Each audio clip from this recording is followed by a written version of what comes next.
सभी को नमस्कार। दोस्तों, आज की वीडियो में हम यूपीएससी मेंस के सिलेबस और बुक्स एंड रिसोर्सेज के बारे में बात करेंगे। एक कमेंट आपका सबसे ज़्यादा आता है कि सर यूपीएससी मेंस का सिलेबस हमें बताएं, साथ में कौन से नोट्स, कोचिंग नोट्स और बुक्स हमें पढ़नी चाहिए उसके बारे में बताइए। तो आज का वीडियो बहुत ही शानदार होने वाला है।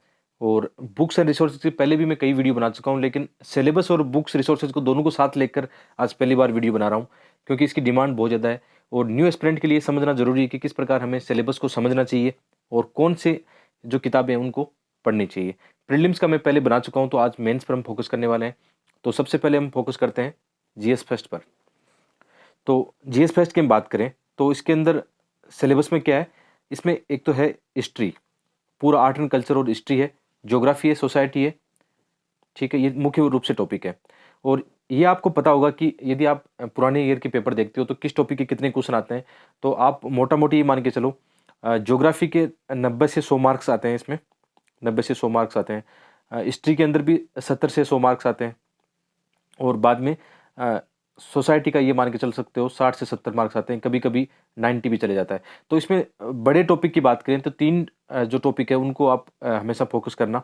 वैसे पूरा पेपर ही आपको फोकस करना है, लेकिन कोई भी जैसे कई बार ये होता है कि एस्पिरेंट को लगता है कि सोसाइटी वाला पार्ट ऐसे नॉर्मल होता है, उसको तो हम ऐसे ही लिख लेंगे, लेकिन ऐसा नहीं होता है। आजकल सोसाइटी के पार्ट से भी इतने अच्छे क्वेश्चन आते हैं कि उनको हैंडल करना बहुत मुश्किल होता है यदि आपने सिलेबस पूरा नहीं कर रखा हो तो इसमें मेरी आपको एक सलाह होगी कि सबसे पहले क्या करो, जैसे आप यहाँ से शुरू करते हो कि जीएस फेस्ट के अंदर आप आर्ट एंड कल्चर पढ़ना शुरू करते हो, तो इसका क्या तरीका होगा। सबसे पहले कम से कम 5 सालों के पेपर देखो। पेपर में ये देखना है कि मेंस के पेपर की हम बात कर रहे हैं कि 5 साल के जब पेपर देखोगे तो आपको आइडिया लग जाएगा कि आर्ट एंड कल्चर में आपको क्या पढ़ना है।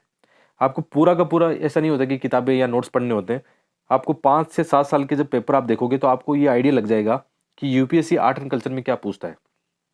तो उसी के अकॉर्डिंग अपने नोट्स बनाना, उसी के अकॉर्डिंग रिसोर्सेज को फॉलो करना। ऐसा नहीं करना है कि आप जैसे पीएचडी करने लग जाओ, आर्ट एंड कल्चर को लेकर बैठ गए हो, 1 महीने तक आपका वही चल रहा है। ऐसा बिल्कुल नहीं होना चाहिए। अच्छा, इसमें जीएस फेस्ट आपको अपॉर्चुनिटी एक और देता है कि जीएस फेस्ट के जो टॉपिक है ना, काफ़ी हद तक आपकी प्रीलिम्स के साथ ओवरलैप करते हैं। तो जब आप पढ़ाई करते हो, जैसे आर्ट एंड कल्चर पढ़ते हो, तो आपका ये भी साथ में टारगेट होना चाहिए कि प्रीलिम्स का आर्ट एंड कल्चर भी आपका साथ में हो जाए। जैसे यहाँ पे हिस्ट्री दे रखा है, आधुनिक भारत इसमें ज़्यादा है, तो आपकी जिम्मेदारी बनती है कि दोनों को इंटीग्रेटेड रूप से पढ़ो। ज्योग्राफी भी ये दे रखा है। जीएस फेस्ट इसमें ये बहुत अच्छा काम है कि जीएस फेस्ट को यदि आप प्री प्लस मेंस पढ़ते हो, प्री प्लस मेंस दोनों साथ पढ़ते हो, तो आपका काफ़ी ज़्यादा समय बच जाएगा और दोनों चीज़ें एक साथ टारगेट आप पूरा कर सकते हो। और दोनों में तरीका ये अपनाना, पढ़ने से पहले क्या करना है, आपको क्वेश्चन पत्र देखने हैं। तो अभी हम फोकस करते हैं मेंस पर। जैसे आर्ट एंड कल्चर की बात करें तो आर्ट एंड कल्चर में ये मान के चलो कि इसमें 20 से 30 मार्क्स के क्वेश्चन आते हैं, तो इसको हम छोड़ नहीं सकते। और प्री के अंदर भी 5 से 7 क्वेश्चन आते हैं, तो ये हमारे लिए इंपॉर्टेंट है। तो आर्ट एंड कल्चर के हम सिलेबस की बात करें तो इसके अंदर बहुत ही सिंपल वे में लिख रखा है कि जो इंडियन कल्चर है उसके कुछ ऐसे फीचर है, जैसे आर्ट फॉर्म हो गया, ठीक है, लिटरेचर हो गया और आर्किटेक्चर हो गया। 3 टॉपिक इसमें मुख्य रूप से मेंशन कर रखे हैं, ठीक है। तो इसके लिए आप रिसोर्सेज कौन सा फॉलो करोगे, आपको 11th क्लास की फाइन आर्ट की एनसीईआरटी, जो हिंदी इंग्लिश दोनों में आती है, ये आपको फॉलो करनी है। न्यू एनसीईआरटी है, ठीक है। 11th क्लास की फाइन आर्ट की एनसीईआरटी आपको फॉलो करनी है। इसके अलावा यदि आप प्रीलिम्स में और अच्छा करना चाहते हो तो एक वेबसाइट है सीसीआरटी, ये कल्चरल एक वेबसाइट है। वहाँ से भी आपको इन टॉपिक से जुड़ी हुई 2-3 पीडीएफ फाइल मिल जाएगी, वहाँ से आप कवर कर सकते हो, ठीक है। तो ये तरीका है, अब तक मैंने ये फॉलो किया है। और कुछ टॉपिक जो यहाँ नहीं मिलते हैं, जिसके क्वेश्चन बार बार पूछ रखे हैं, तो जैसे आपके पास नितिन सिंघानिया बुक है, पूरी बुक नहीं पढ़नी, उसमें से 2-4 चैप्टर जो आपको लगता है कि आपके सिलेबस से जुड़े हुए हैं वो आप पढ़ सकते हो। तो आर्ट एंड कल्चर के अंदर प्री और मेंस दोनों के रिसोर्सेज एक साथ पढ़ने हैं। और क्या पढ़ना है ये आपने देख लिया। सिलेबस आपके ऊपर सबसे पहले होना चाहिए सामने, और सिलेबस पढ़ने से पहले क्वेश्चन पत्र देखना है, फिर सिलेबस देखना है, फिर पढ़ना शुरू करना है और उसके अकॉर्डिंग नोट्स बनाने हैं, फिर आंसर राइटिंग करनी है। ये तरीका रहता है। जैसे मेरा भी ये तरीका रहता है कि मैं जैसे अभी मैं GS4 पहले पढ़ चुका हूँ, GS3 अभी मेरा चल रहा है, जो आपको मैं थोड़ी दिन बाद में पढ़ाने वाला हूँ। इंटरनल सिक्योरिटी के नोट्स अभी बना रहा हूँ आपके लिए, और 2-4 दिन में जैसे ही नोट्स ठीक ठाक बनते हैं आपको पढ़ाना भी शुरू कर दूंगा। जो जो छोटे टॉपिक है, डिजास्टर मैनेजमेंट हो गया, GS3 के जो इकोनॉमिक एग्रीकल्चर के टॉपिक है, जैसे जैसे मैं पढ़ता चलूँगा आपको ज़रूर पढ़ाऊँगा। अब की बार टाइम है, अभी काफ़ी मेंस के लिए भी टाइम है, तो जो भी जितना भी समय मिलता है उसके हिसाब से आपको पढ़ाना शुरू कर दूँगा, ठीक है। तो ये हमने बात कर ली आर्ट एंड कल्चर की। अब बात करते हैं रिसोर्सेज की, बात कर ली, सिलेबस की हमने बात कर ली। अब दूसरा टॉपिक है जो आधुनिक भारत है। अब आधुनिक भारत में मेरा ये मानना है कि ये सिलेबस यहाँ पे शॉर्ट में लिखा हुआ है कि इसमें 18th सेंचुरी से लेकर वर्तमान तक जो भी फ्रीडम स्ट्रगल की बातें हैं वो इसमें दी गई है। तो कहने का क्या मतलब है, इसके अंदर दो रिसोर्सेज हम पढ़ते हैं। एक तो आधुनिक भारत की एनसीईआरटी ओल्ड वाली, आधुनिक भारत में आपको जो विपिन चंद्र की एनसीईआरटी आती है ना, आधुनिक भारत की एनसीईआरटी ओल्ड एनसीईआरटी आपको पढ़नी है इसमें, जो हम प्री के लिए भी पढ़ते हैं और मेंस में भी ये काम आ जाएगी। इसके अलावा स्पेक्ट्रम सभी पढ़ते हैं। तो ये जो टॉपिक है, जो आधुनिक भारत की हम बात कर रहे हैं, मॉडर्न इंडियन हिस्ट्री और फ्रीडम स्ट्रगल की जो बात कर रहे हैं, ये टॉपिक की बात कर रहे हैं। ये टॉपिक आपका स्पेक्ट्रम और आधुनिक भारत की एनसीईआरटी से कवर हो जाएगा। और ये भी प्री के साथ पढ़ना है, ये भी प्री और मेंस दोनों साथ में पढ़ना है। और इनका भी वही तरीका होना चाहिए कि प्री के क्वेश्चन देखो, मेंस के क्वेश्चन देखो, उसके बाद में जैसे दो रिसोर्सेज हमें फॉलो करने हैं। अलग अलग एस्पिरेंट अलग अलग रिसोर्सेज फॉलो करते हैं, कई जैसे विपिन चंद्र वाली जो बड़ी वाली किताब आती है वो भी फॉलो करते हैं। लेकिन मुझे ऐसा लगता है कि आपका इनसे हो जाएगा, जो अभी मैंने आपको बताया कि आधुनिक भारत की एनसीईआरटी और स्पेक्ट्रम से आपका सिलेबस ये कवर हो जाएगा। तो हम बात कर चुके हैं आर्ट एंड कल्चर और आधुनिक भारत की बात कर चुके हैं। अब जैसे पोस्ट इंडिपेंडेंस की बात करें तो इसके लिए आप ये कर सकते हो कि जैसे मुख्य रूप से इसके अंदर भी एक एनसीईआरटी आती है। आप 12th क्लास की जो पॉलिटिकल साइंस की एनसीईआरटी है उसके अंदर देखना, ठीक है। 12th क्लास पॉलिटिकल साइंस की जो न्यू एनसीईआरटी है उसके अंदर एक एनसीईआरटी आप देखना जिसमें ये टॉपिक आपको मिलेगा, जो आज़ादी के बाद भारत की उसमें बातें की गई है। तो आप वहाँ से कवर कर सकते हो। और ये ज़्यादा बड़ा नहीं है, इसके अंदर 2-3 टॉपिक है, इनके आप प्रीवियस ईयर के पेपर देखोगे तो किस टाइप के क्वेश्चन आए, जैसे भूमि सुधार वाले क्वेश्चन आए हैं, या आज़ादी के बाद भारत में किस प्रकार रियासतों का एकीकरण की बात की गई है ना, उसमें जो क्वेश्चन आए उस टाइप के आपको इसको टॉपिक तैयार करने हैं। या आप कहीं से कर सकते हो। आपको लगता है कि एनसीईआरटी, वैसे एनसीईआरटी से फ़ायदा ये होता है कि बेसिक चीज़ें एनसीईआरटी में बहुत अच्छी दी गई होती हैं। तो पोस्ट इंडिपेंडेंस या तो आप एनसीईआरटी से कवर कर लेना, या विजन का वैल्यू एडेड नोट्स है ना, विजन आईएएस का वैल्यू एडेड नोट्स के अंदर आपको सब कुछ मिलता है। वैसे ये नोट्स बहुत अच्छे हैं, मार्केट के अंदर फोटोकॉपी शॉप पर सब पर मिलते हैं। अच्छा, आपको कोई दिक्कत नहीं होनी चाहिए कि कहाँ से मंगवाओगे, तो यहाँ पे मैं एक नंबर दे रहा हूँ, राजेश बुक स्टोर। यहाँ पे ये स्लाइड दिखाई दे रही होगी आपको, यहाँ पे जो कॉन्टैक्ट नंबर, इनको फ़ोन करके आप बोल सकते हो कि हमें विजन वैल्यूडेड नोट्स चाहिए। विजन आईएएस के वैल्यूडेड नोट्स बहुत अच्छे नोट्स आते हैं। और जहाँ जहाँ मैं ये विजन आई वैल्यूडेड नोट्स के बारे में लिख रहा हूँ, तो आप साइड में कहीं लिख लीजिए ताकि आपको जो मंगाने हैं, जो भी हम बुक रिसोर्सेज की बात कर रहे हैं, आप यहाँ से मंगा सकते हो। एक ट्रस्टेबल बुक स्टोर है जिनको मैं बहुत पहले से जानता हूँ, पर्सनली जानता हूँ। तो आपके साथ किसी प्रकार का कोई धोखाधड़ी यहाँ पे नहीं होने वाली है। और आप आराम से इनको कॉल करके या व्हाट्सएप पर मैसेज करके जो भी आपको चाहिए इनसे मंगवा सकते हो। इनसे बातचीत भी कर सकते हो कि कौन सी कोचिंग के अच्छे नोट्स वहाँ पे मिल जाएंगे, प्रिंटेड क्लास नोट्स सब मिलते हैं इनके पास, टेस्ट सीरीज आपको चाहिए सब कुछ मिलेगा। आप एक बार इनसे कॉल कर लीजिए। और जब मैं रिकमेंड कर रहा हूँ तो आपको कोई समस्या नहीं आने वाली है यहाँ पे, ठीक है। कोई समस्या है तो अपने वीडियो पे कमेंट करना कि सर आपने बताया था, हमारे साथ ऐसा नहीं हुआ, ठीक है। वैसे ट्रस्टेबल, कोई चिंता की बात नहीं है। तो पोस्ट इंडिपेंडेंस की हम बात कर चुके हैं, आगे बढ़ते हैं। आगे बात करते हैं वर्ल्ड हिस्ट्री की। वर्ल्ड हिस्ट्री ऐसा टॉपिक है जहाँ से यूपीएससी कभी भी मतलब ज़्यादा क्वेश्चन नहीं पूछता है। 1-2 क्वेश्चन पहले पूछता था, आजकल बहुत ही कम क्वेश्चन देखने को मिले। लेकिन यूपीएससी आप जानते हो कभी भी मतलब कुछ भी कर सकता है, इसलिए जो हमारा सिलेबस है उसको हम स्किप नहीं करेंगे। इसके लिए आप क्या कर सकते हो, वर्ल्ड हिस्ट्री की ओल्ड एनसीईआरटी आती है, वर्ल्ड हिस्ट्री की ओल्ड एनसीईआरटी आती है, वो पढ़ लेना। बस एक एनसीईआरटी कवर करनी है, न्यू एनसीईआरटी मत पढ़ना है, क्योंकि न्यू एनसीईआरटी के टॉपिक अलग टाइप के हैं, हमारे सिलेबस से मैच नहीं करते। तो जो ओल्ड एनसीईआरटी आती है वो आप देखना वर्ल्ड हिस्ट्री की, और वो फोटोकॉपी शॉप पर ही मिलेगी आपको, ठीक है। अभी मैंने नंबर बताए, वहाँ से आप मंगवा लेना। जितने भी रिसोर्सेज बता रहा हूँ आप एक बार साइड में जो भी मंगवाने हैं आपको नोट कर लेना उनको, ठीक है। आगे हम बढ़ते हैं। आगे सोसाइटी का पार्ट है। सोसाइटी का पार्ट बहुत सारे एस्पिरेंट गलती करते हैं कि उसको स्किप कर देते हैं, आपको ये नहीं करना है। तो यहाँ से देखना आप, सोसाइटी के यहाँ तक हमारे पार्ट है, ठीक है। ये सोसाइटी के जो टॉपिक है, यहाँ ये टॉपिक जितने भी सोसाइटी के टॉपिक, इसके अंदर आपको सबसे पहले क्या करना है, 12th क्लास जो है उसकी आपको क्या करना है, न्यू एनसीईआरटी है 2, सोसाइटी की 12th class new NCERT 2 NCERT है। अब 2 एनसीईआरटी में आपको क्या पढ़ना है, जो जो टॉपिक दे रखे हैं ना, कि जैसे यहाँ पे silent feature of Indian society, diversity of India, role of women and organisation population, या effect of globalisation on Indian society.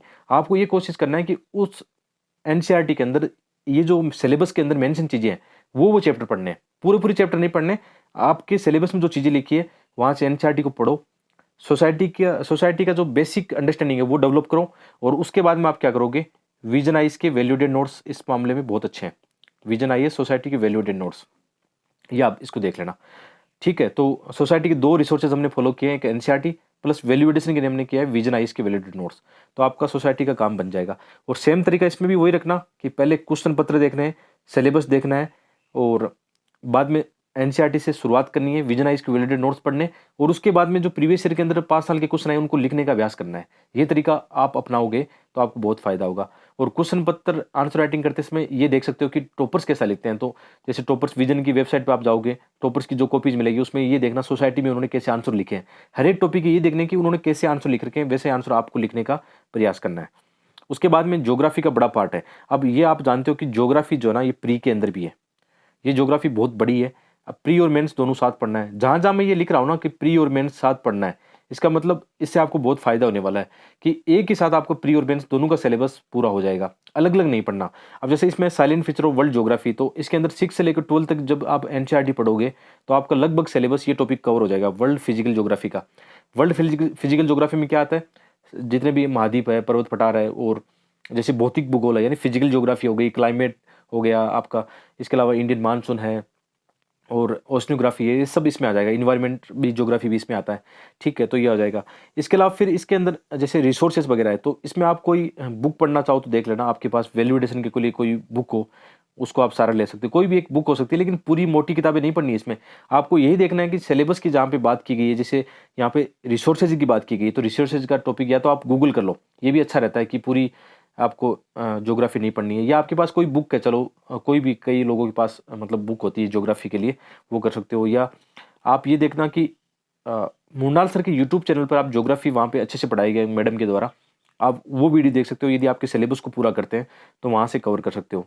ठीक है, ये बहुत बड़ा है इसमें। अच्छा, इसमें मैं एक काम करूँगा कि इसमें अच्छे मॉडल आंसर मैं तैयार कर दूंगा, क्योंकि सिलेबस तो मैं नहीं पढ़ा सकता, इतना इतना बड़ा सिलेबस है, इसको पढ़ाने में मुझे 2 महीने लग जाए, तो पूरा ये तो मैं नहीं पढ़ा सकता, क्योंकि आपको सेल्फ स्टडी करनी चाहिए मेरे हिसाब से। या आप ऐसा कर सकते हो, किसी कोचिंग के नोट्स ले आओ, इसमें किसी कोचिंग के नोट्स देख सकते हो। विजन वैलिडेटेड नोट्स में इतना मेरे हिसाब से इतना अच्छा आपको मिलेगा नहीं, आप एक बार चेक कर लेना इसमें, यदि आपको मिल जाए तो ये देख लेना। बाकी जो मेरा मानना है कि मैं तो एनसीईआरटी को ज़्यादा फोकस करता हूँ, बहुत सारी चीज़ें एनसीईआरटी से निकल आती है, और पहले मेरा ज्योग्राफी ऑप्शनल सब्जेक्ट रह चुका है, तो इसलिए मुझे ये टॉपिक ज़्यादा कवर नहीं करने होते हैं। ठीक है, लेकिन जिनका ज्योग्राफी नहीं रहा तो उनको ये सीरियस लेना पड़ेगा, क्योंकि इसमें 100 मार्क्स की ज्योग्राफी आती है। अच्छा, इसमें एक चीज़ आपको देता हूँ कि मेंस की ज्योग्राफी में कैसे क्वेश्चन आते हैं, करंट अफेयर से जुड़े आते हैं। जैसे क्लाइमेट चेंज हो रहा है, क्लाइमेट चेंज के बारे में आ रहा है, आईपीसीसी इसमें क्या कह रही है, कहाँ ग्लेशियर मतलब ग्लेशियर की घटनाएं घट रही है, ग्लेशियर टूट रहे हैं, ऐसे क्वेश्चन है। शहरी बाढ़ वाले क्वेश्चन आते हैं, नदी जोड़ो परियोजना वाले क्वेश्चन आते हैं। तो ज्योग्राफी मेंस के अंदर याद रखना, ज्योग्राफी मेंस के अंदर जो क्वेश्चन आते हैं ज़्यादातर करंट अफेयर से जोड़ के आते हैं। ठीक है, उनको आप सही से कवर कर लेना। तो ये हम बात कर चुके हैं पूरे जीएस जो फर्स्ट है, जो हमारा जो सिलेबस है मेंस का, उसकी बात कर चुके हैं। इसके अलावा निबंध और एथिक्स के पेपर में आपने एक चीज़ नोटिस की होगी, आजकल फिलोसफिकल चीज़ें ज़्यादा आ रही है। तो मैं क्या करता हूँ, कुको एफएम पर ऐसी बहुत सारी ऑडियो बुक और समरीज है जो कि हमारी यूपीएससी के सिलेबस से मैच करती है। जैसे महात्मा गांधी, चाणक्य, विवेकानंद, डॉक्टर कलाम, यहाँ से ऑडियो बुक में इनके विचार और कोटेशन हम यूज में ले सकते हैं मेंस के एग्जाम में, जो कि निश्चित रूप से आपके मार्क्स इंक्रीज करेगी। वैसे कुको एफएम के बारे में आपने जरूर सुना होगा। ये मेड इन इंडिया ऐप है, जिसको प्ले स्टोर पर 4.5 स्टार की रेटिंग मिली हुई है। यहाँ पर 4000 से अधिक ऑडियो बुक और समरीज है जो आप अपनी रीजनल लैंग्वेज में सुन सकते हो। वैसे तो इनका साल भर का प्राइस 399 रुपये होता है, लेकिन अभी एक शानदार ऑफर चल रहा है फर्स्ट 250 यूजर्स के लिए। आपको मेरा कोड इस्तेमाल करना है DJ50, और आपका प्राइस हो जाएगा 199 रुपये। यानी कितना अच्छा है कि एक बुक की प्राइस में आप साल भर यहाँ पे ऑडियो बुक लाइब्रेरी एक्सेस कर सकते हो। यदि आप चेकआउट करना चाहते हो तो लिंक वीडियो को डिस्क्रिप्शन में दिया गया है। अब आते हैं GS2 पे आते हैं। GS2 की हम बात करें तो इसके अंदर मोटी मोटी 3 टॉपिक हमारे इसमें है। ठीक है, पहला जो है governance, constitution, polity, social justice और इंटरनेशनल रिलेशन। तो हम एक एक टॉपिक पर बात करते हैं। तो सबसे पहले जैसे हम भारतीय संविधान की बात करें, इंडियन कॉन्स्टिट्यूशन की बात करें, तो इसके लिए तो आप बेसिकली क्या पढ़ोगे, लक्ष्मीकांत बुक की पढ़नी है आपको। ठीक है, सबसे अच्छी बुक यही है इसमें, और इसके अलावा ज़्यादा आपको फालतू की किताबें नहीं पढ़नी है। तो आप लक्ष्मीकांत को कैसे पढ़ोगे, इसको भी आप प्री और मेंस दोनों एक साथ पढ़ोगे।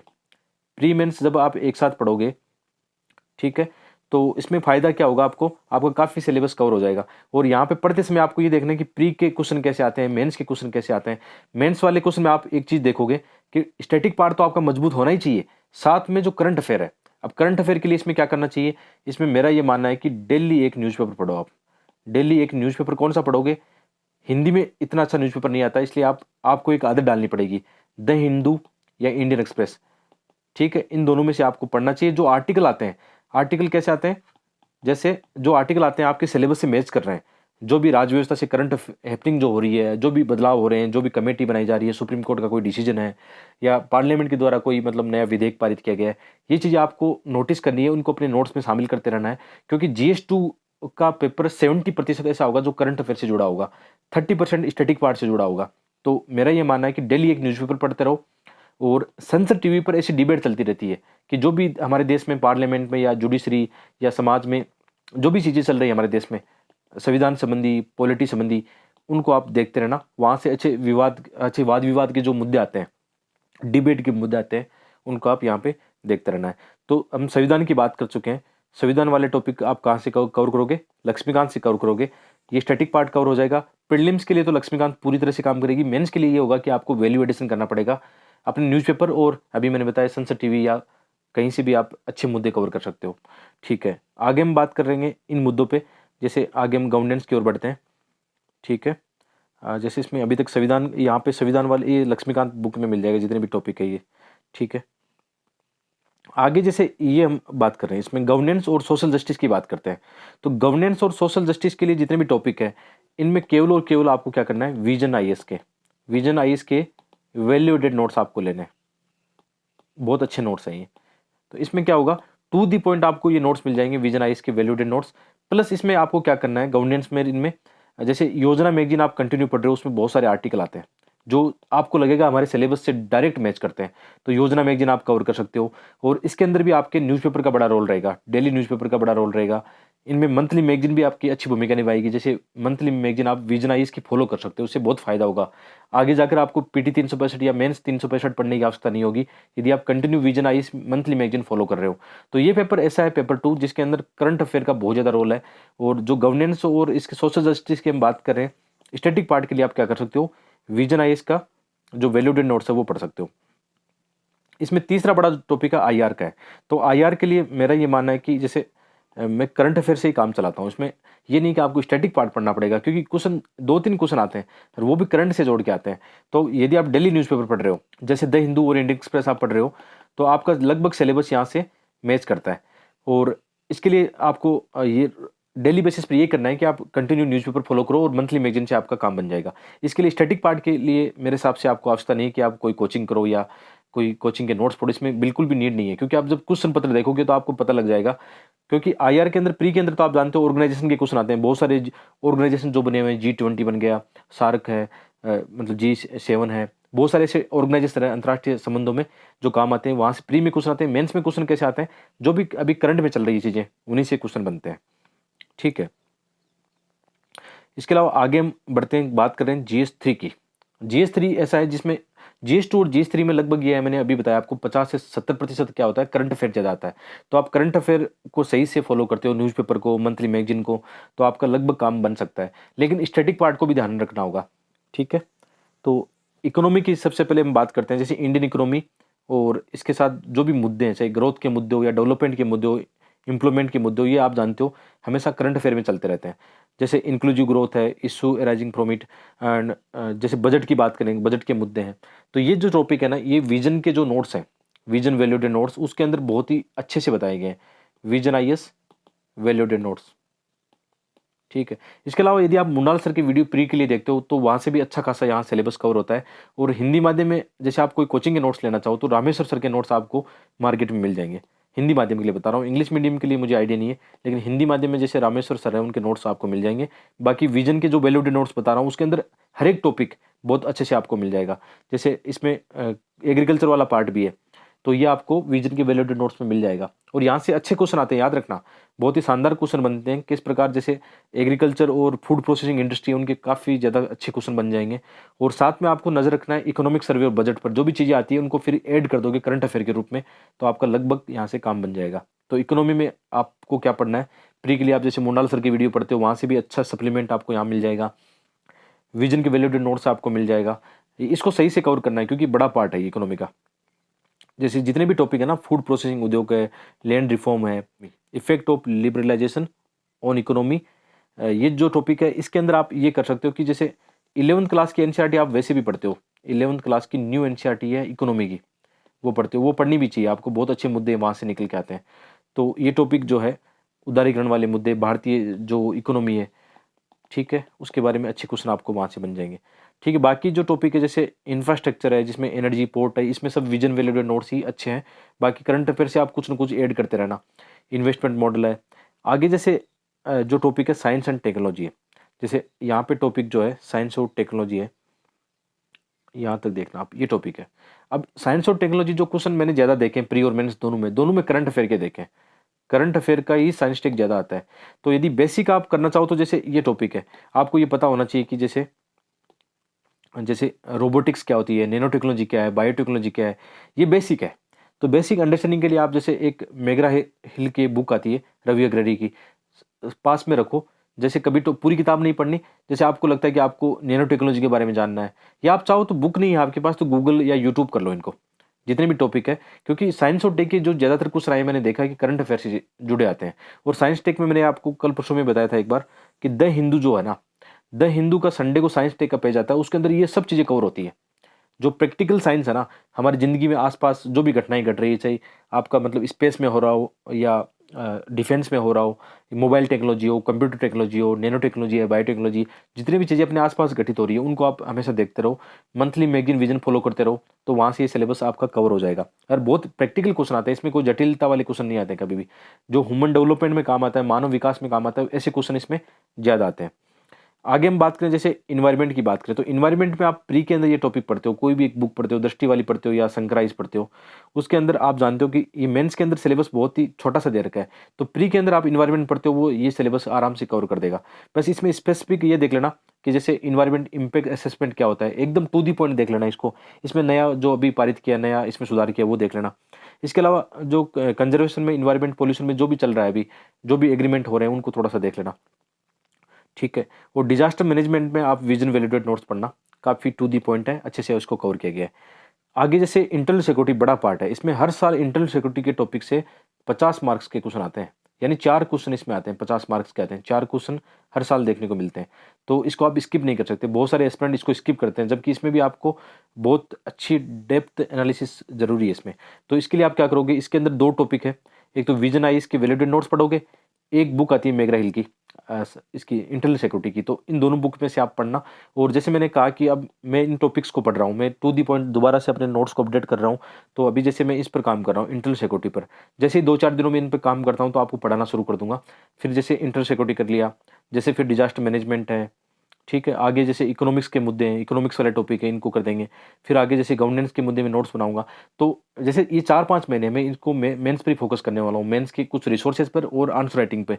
तो निश्चित रूप से आपके साथ में साझा करूंगा, नोट्स भी साझा करूंगा, कुछ वीडियो भी बना दूंगा, आंसर राइटिंग भी आपको साथ साथ में कुछ ना कुछ करवाता रहूँगा। तो ठीक है, आप अपने लेवल पे भी करते रहिए और यहाँ पे मैं भी आपकी हेल्प करता रहूँगा। और इसके अलावा जैसे हम बात करते हैं निबंध की पेपर की और इथिक्स की बात करते हैं। निबंध का पेपर सिलेबस ऊपर एक बार देख लेते हैं हम, और फिर इथिक्स की बात करेंगे।